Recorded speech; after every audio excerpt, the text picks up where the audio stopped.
Je vous donne un conseil. Si vous voulez être des chrétiens solides, avec la puissance de Dieu dans leur cœur, faites attention à votre bouche. La bouche casse l'église, la bouche détruit l'église. La bouche déséquilibre la foi.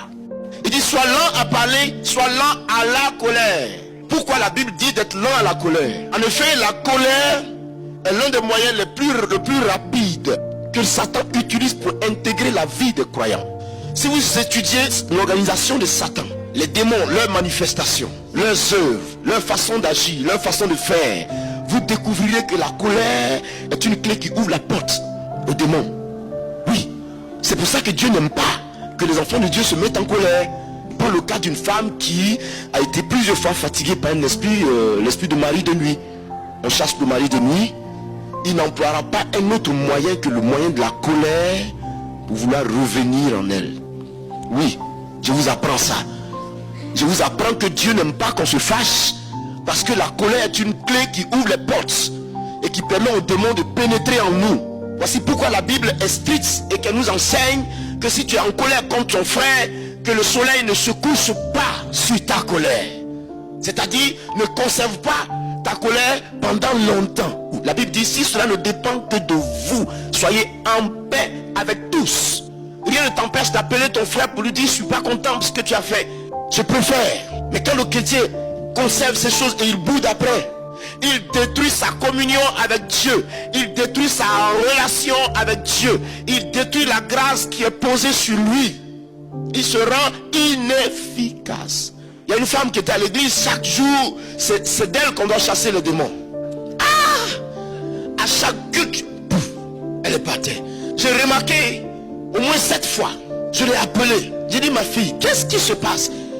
Pourquoi est-ce qu'on chasse le démon chaque jour et alors la semaine ne passe pas et il revient en toi? Mais tu ne peux pas tomber comme ça toute ta vie. Il faut bien que tu croisses, il faut bien qu'il y ait changement. Il faut qu'on arrive à t'imposer les mains, il n'y a plus rien du tout. Et chaque jour on doit te faire une délivrance comme ça, c'est difficile. Quel est ton problème? Elle dit non, ça va, ma vie est correcte, tout va bien, tout ça. L'esprit me dit appelle son mari.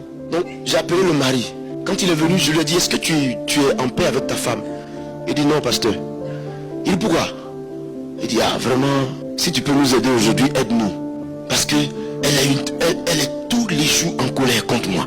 Ce matin même, on a failli se battre avant de venir au culte. J'ai compris qu'il fallait lui donner le conseil, prier pour elle. Nous avons fait sa délivrance. Elle a fait un jeûne de 3 jours. Après quoi, on a prié pour elle. Elle a été baptisée du Saint-Esprit. Et je lui ai dit, désormais, même si on marche sur toi, pleure, mais ne dis rien. Elle a commencé à appliquer cette parole. 4 mois après, le mari vient me voir. Il dit, dis-moi ce que tu veux manger aujourd'hui.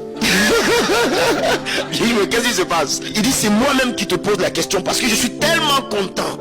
Ma femme est transformée. Ma femme ne se fâche plus. Finalement, je pense que tu dois faire la même chose avec moi. Vous comprenez combien de fois la colère ouvre la porte aux démons? C'est pour ça que Dieu nous enseigne que tu sois lent en colère. Sois lent en colère. Maîtrise-toi.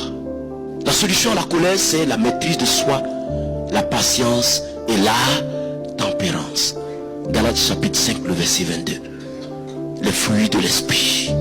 Dans l'œuvre de Dieu, dans le ministère du Seigneur, si vous n'avez pas de maîtrise, si vous êtes coléreux, vous bâtissez et vous-même vous détruisez ce que vous avez bâti. Imaginez-vous qu'un jour vous voyez quelqu'un évangéliste fougueux qui fait Dieu fait des miracles avec lui et tout ça.